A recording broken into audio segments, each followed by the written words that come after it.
মিরপুরে সম্প্রীতির অনন্য দৃষ্টান্ত। রিকশা গ্যারেজ ছেড়ে দিলেন মন্দির নির্মাণে। বলা হয়ে থাকে ধর্ম যার যার, মানবতা সবার। এই বাক্যকেই যেন বাস্তবে রূপ দিলেন রাজধানীর মিরপুর ৫ নম্বর ওয়ার্ডের স্বেচ্ছাসেবক দলের এক তরুণ সদস্য সুমন। সম্প্রতি মিরপুর বাউনিয়াবাদ এলাকায় নিজ অর্থে কেনা একটি রিকশা গ্যারেজের জমি হিন্দু সম্প্রদায়ের মন্দির নির্মাণের জন্য স্বেচ্ছায় ছেড়ে দিয়েছেন তিনি। এই মহৎ কাজে অনুপ্রেরণা দিয়েছেন ঢাকা মহানগর উত্তর বিএনপির আহ্বায়ক, ঢাকা ১৬ আসনের জননেতা আমিনুল হক। তার অনুরোধেই গ্যারেজের জমিটি মন্দির নির্মাণের জন্য ছেড়ে দেন সুমন। প্রশংসাস্বরূপ আমিনুল হক সুমনের হাতে তুলে দেন ৫০,০০০ টাকা। এই মহান উদ্যোগের নেতৃত্ব দিয়েছেন সাবেক স্বেচ্ছাসেবক দল ঢাকা মহানগর উত্তরের সভাপতি এবং ৫ নম্বর ওয়ার্ডের বিএনপির সাবেক কাউন্সিলর প্রার্থী মোহাম্মদ আনোয়ার হোসেন।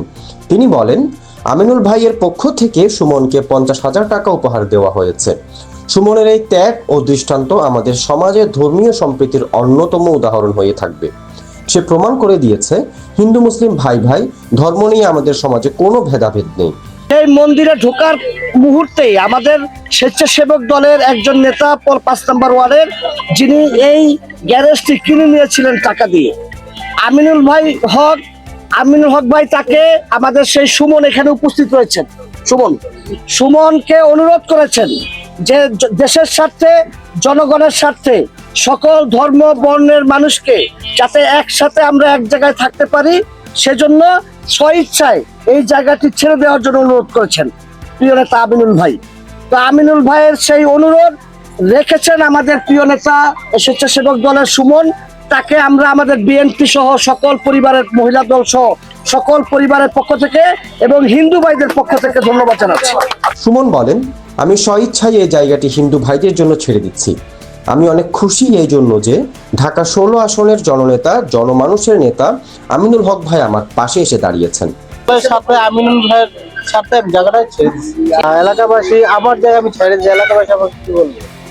আমি দলের সাথে, আমিনুল ভাইয়ের সাথে, আমাদের নেতার সাথে, আমাদের যেমন আনোয়ার ভাই, আশরাফ কাকা, ওনাদের সাথে ওনারা আমার বলছে, ঠিক আছে, আমি নিজের থেকে আমি এটা দিয়ে দিচ্ছি। হিন্দু সম্প্রদায়ের লোকজন বলেন, আমরা বাংলাদেশে শান্তিতে আছি। সুমন ভাইয়ের মতো মানুষের জন্য আমরা কৃতজ্ঞ।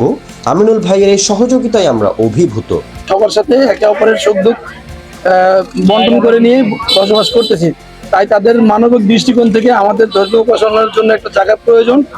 সেই মানবিক দৃষ্টিকোণ থেকে আমিনুল ভাইয়ের নির্দেশে যে জায়গাটা এখানে ছিল দখলমুক্ত করে দিয়েছে এবং আমাদের মন্দিরের জন্য আসা যাওয়ার রাস্তাটা তারা উন্মুক্ত করে দিয়েছে। আপনাদের মিডিয়ার কাছে এবং আমাদের এই আশরাফ কাকা, আনোয়ার ভাই, হাজি বাদশা কাকা, আব্বাস ভাই, আসলাম ভাই সহ যারা এখানে নেতৃবৃন্দ আছে, তাদের কাছে আমাদের বিনীত রিকোয়েস্ট থাকবে, অনুরোধ থাকবে, যাতে এই জায়গাটা পুনরায় আবার দখল যাতে না হয়। আমাদের এলাকার যে নেতৃত্ববৃন্দ আছেন এবং আমাদের আমিনুল হক ভাই আছেন, ওনার সাথে আরো আমাদের এলাকার নেতৃত্ববৃন্দ সবার সহযোগিতায় আমরা আমাদের জায়গাটা পেয়েছি। এতে আমাদের মন্দিরটা নির্মাণে একটা বড় সহযোগিতা হচ্ছে আর কি, যাতে আমরা মন্দিরটা সুন্দরভাবে করতে পারি এবং আমরা এখানে ইবাদত করতে পারি। আমাদের পূজা অর্চনার জন্য আমরা বিভিন্ন জায়গায় যেতে হতো, আমাদের মা বোনকে নিয়ে যাওয়াটা আমাদের জন্য একটা সমস্যা হয়ে দাঁড়াতো। যেহেতু এখন আমাদের বাড়ির পাশে একটা আমাদের মন্দির হয়েছে বা হচ্ছে, এতে আমাদের পূজা অর্চনার কাজে আমাদের অনেকটা সুবিধা হবে আর কি। এর জন্য আমাদের বাউনিয়াবাদের হিন্দু পাড়ার পক্ষ থেকে, আমাদের এই মন্দির কমিটির পক্ষ থেকে, এলাকাবাসীর পক্ষ থেকে আমরা সর্বপ্রথম অভিনন্দন আমিনুল ভাইকে ধন্যবাদ জানাই। ওনার মাধ্যমে আমরা আমাদের এই মন্দিরটা ভালোভাবে, সুন্দরভাবে নির্মাণ করতে পারতেছি।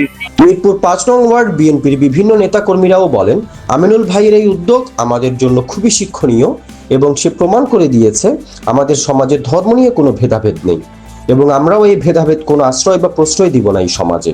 এই ঘটনাটি আবারও প্রমাণ করে বাংলাদেশ ধর্মনিরপেক্ষ, সম্প্রীতিময় একটি রাষ্ট্র, যেখানে মানুষ মানুষের পাশে দাঁড়ায়, ধর্ম বর্ণ নির্বিশেষে। এমন কাজ শুধু সম্প্রীতির বন্ধনকে দৃঢ় করে না, সমাজে মানবিকতার বার্তাও ছড়িয়ে দেয়। সিফাত ফারুকী, ভয়েস ফর বাংলাদেশ, ঢাকা।